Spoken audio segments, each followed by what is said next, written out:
आप हंस रहे हैं, लेकिन ये गंभीर बात। राजा भेष बदलकर बाजार में आलोचना सुनने जाता था। ये सुनने जाता था कि प्रजा मेरे बारे में क्या कह रही है, मैं सही रास्ते पे चल रहा हूँ कि नहीं। लेकिन आज का राजा, भेष तो बदलते हैं आज के राजा, शौक तो है उनको भेष बदलने का, लेकिन न जनता के बीच जाने की हिम्मत है और न आलोचना सुनने की।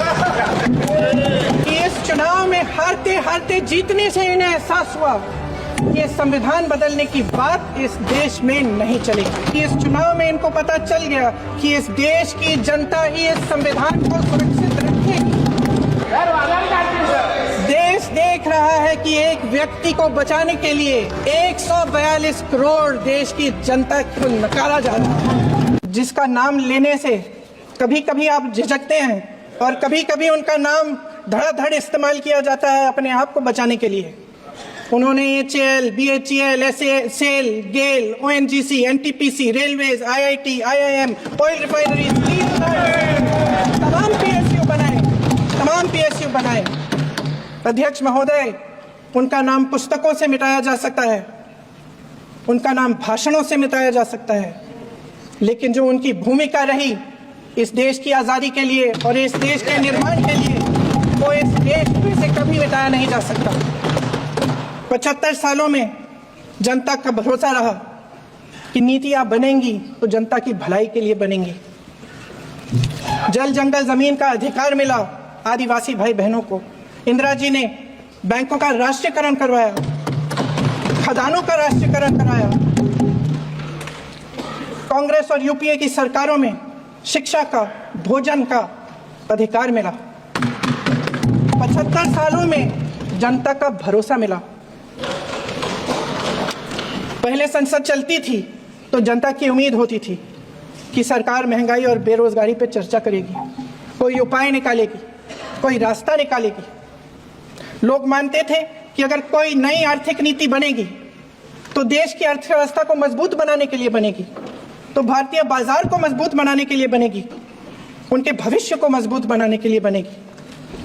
किसान और आदिवासी भाई बहन भरोसा करते थे कि यदि जमीन के कानून में संशोधन होगा तो उन्हीं की भलाई के लिए होगा।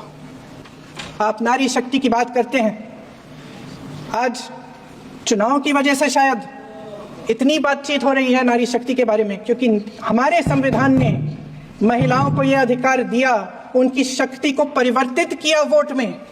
और आज आपको पहचानना पड़ रहा है कि महिलाओं के बिना, कि नारी शक्ति के बिना ये सरकारें नहीं बन सकती हैं। इसीलिए आज आप नारी शक्ति की बातें दोहरा रहे हैं। जो आप नारी शक्ति का अधिनियम लाए हैं उसको लागू क्यों नहीं करते? वो 10 साल बाद लागू क्यों होगा? क्या आज की नारी 10 साल इंतजार करेगी उसके लागू करने के लिए? क्या बात है, क्या बात है।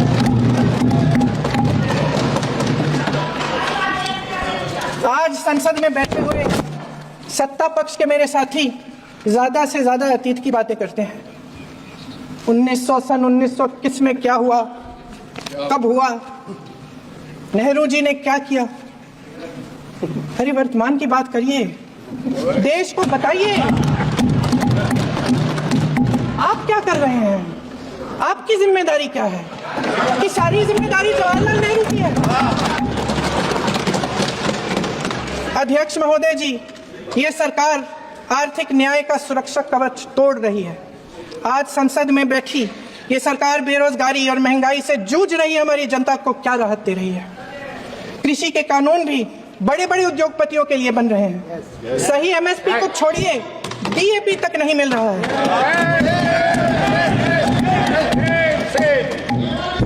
वायनाड से लेकर ललितपुर तक इस देश का किसान रो रहा है। आपदा आती है तो उसको कोई राहत नहीं मिलती। भगवान भरोसे है आज इस देश का किसान, उसको छोड़ दिया गया। आज हिमाचल में देखिए, जितने भी कानून बने हैं वो सब बड़े बड़े उद्योगपतियों के लिए बन रहे हैं। हिमाचल में जो सेब उगता था, उसके जो छोटे छोटे किसान हैं वह रो रहे हैं, क्योंकि एक व्यक्ति के लिए सब कुछ बदला जा रहा है। सुनने की हिम्मत रखो। मैं अध्यक्ष महोदय जी, अध्यक्ष महोदय जी, अध्यक्ष महोदय जी, अध्यक्ष महोदय जी, हर एक कोल्ड स्टोरेज प्रदेश की सरकार ने नहीं दिए, कोल्ड स्टोरेज आपकी सरकार ने दिए। देश देख रहा है, देश देख रहा है कि एक व्यक्ति को बचाने के लिए 142 करोड़ देश की जनता को नकारा जा रहा है। सारे बिजनेस, सारे संसाधन, सारी दौलत, सारे मौके एक ही व्यक्ति को सौंपे जा रहे हैं। सारे बंदरगाह, एयरपोर्ट्स, सड़कें, रेलवे का काम, कारखाने, खदानें, सरकारी कंपनियां सिर्फ एक व्यक्ति को दी जाए।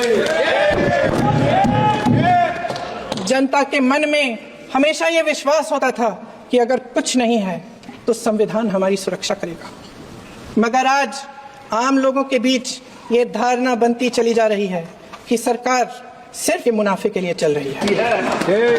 देश में बहुत तेजी से गैर बराबरी बढ़ रही है। जो गरीब है वो और गरीब हो रहा है, जो अमीर है वो और अमीर हो रहा है।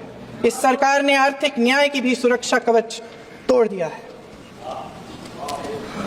राजनीतिक न्याय की जब बात होती है, मेरे सत्ता पक्ष के साथी आज खड़े हुए और तमाम गिनती करने लग गए कि ऐसा हुआ वैसा हुआ 1975 में जो हुआ, तो सीख लीजिए ना, आप भी सीख लीजिए, आप भी अपनी गलतियों के लिए माफी मांग लीजिए, आप भी बैलेट पे चुनाव कर लीजिए, आप भी बैलेट पे चुनाव कर लीजिए, दूध का दूध पानी का पानी हो जाएगा।